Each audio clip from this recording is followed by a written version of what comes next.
Steph, why has Andre Robertson been able to get so loose on you guys? He had a career-high 17 tonight. They made some great adjustments, getting him to the right spots on the floor, and he's obviously finishing plays in the paint and making some timely, baskets. We got to look at the film to figure out where our rotations are and things like that, but, he's doing his job. Michelle Steele, ESPN. Steph over here on your left. Obviously a very frustrating night for you, but how would you describe your energy level in tonight's game? Thought it was better than last game, but obviously not enough. Second half, we did a good job of fighting back, keeping it somewhat close, and giving ourselves a chance, to start the fourth quarter. But we allowed them to get their momentum back and keep their crowd in it. And, they made some timely baskets, and it was just a tough night. So, this is a tough situation to be in, but the series isn't over. And in our locker room, it's obviously frustration, trying to figure out how we can get back to being ourselves. And we have an opportunity to do that on Thursday. So, excited about that. Monty Poole, CSN Bay Area. Steph, you guys have been really good at self-correcting over the course of this year. You had no back-to-back losses until tonight. All the things you guys talked about coming into this game, what were you not able to correct, and how much of it was what they were doing that kept you from correcting things? I think it was turnovers in the second quarter that once again stalled our offense and then fueled their transition. And there was that 3-minute stretch in the second quarter where it's close, and then you look up and it's a double-digit deficit. So a lot of that was on me, not controlling the situation well. Obviously, I want to make more shots, but more than that, being patient on the offensive end. I'll be better and understand the moment in those situations where the momentum can swing either way, and the last two games has gotten away from us, and a lot of that falls on my shoulders and playing better. Steph. Ron Krejcik from the San Francisco Chronicle. Physically, how did you feel tonight? Better than the other day? Still hampered at all by your injuries, or was that a factor at all? No, I'm fine. Diamond Young Barry News Group. Steph, a lot of missed shots, deflections off passes. How much of that was OKC's defense, and how much of that was you put it on yourself a little bit as well? And I think Steve maybe called out kind of one of the early shots as well.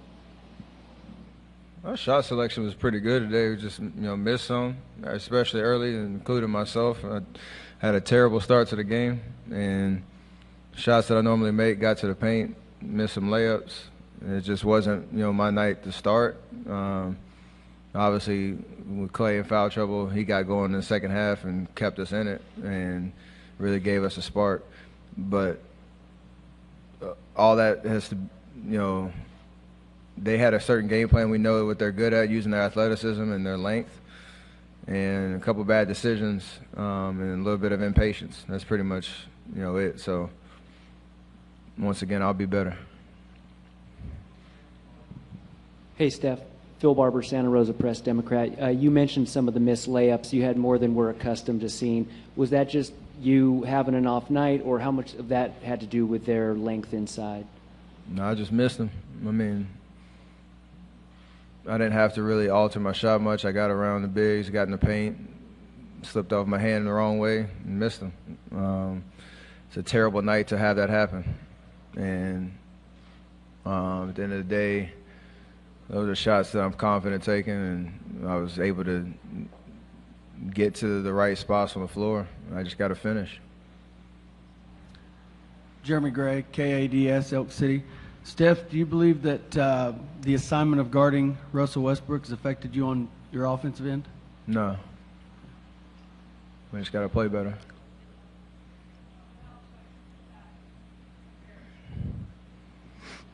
Barry Trammell with the Oklahoman. Steph, rough night for Draymond. He didn't play well early, several careless turnovers.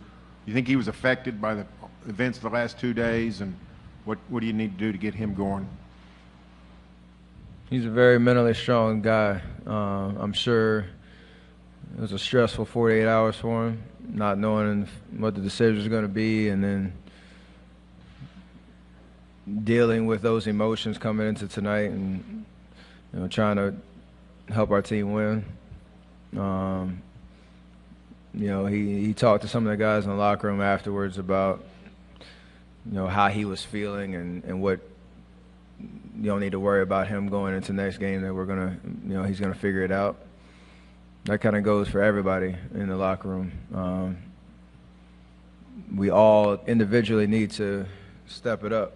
There's no other option right now. So, I believe in every single one of these guys in the locker room that we can figure it out, and the time is now to do it.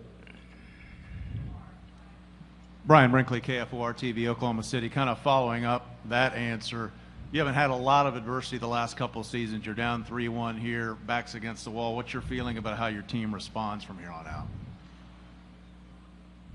We had a little bit last year, down 2-1 twice in the playoffs and won 3 in a row both times.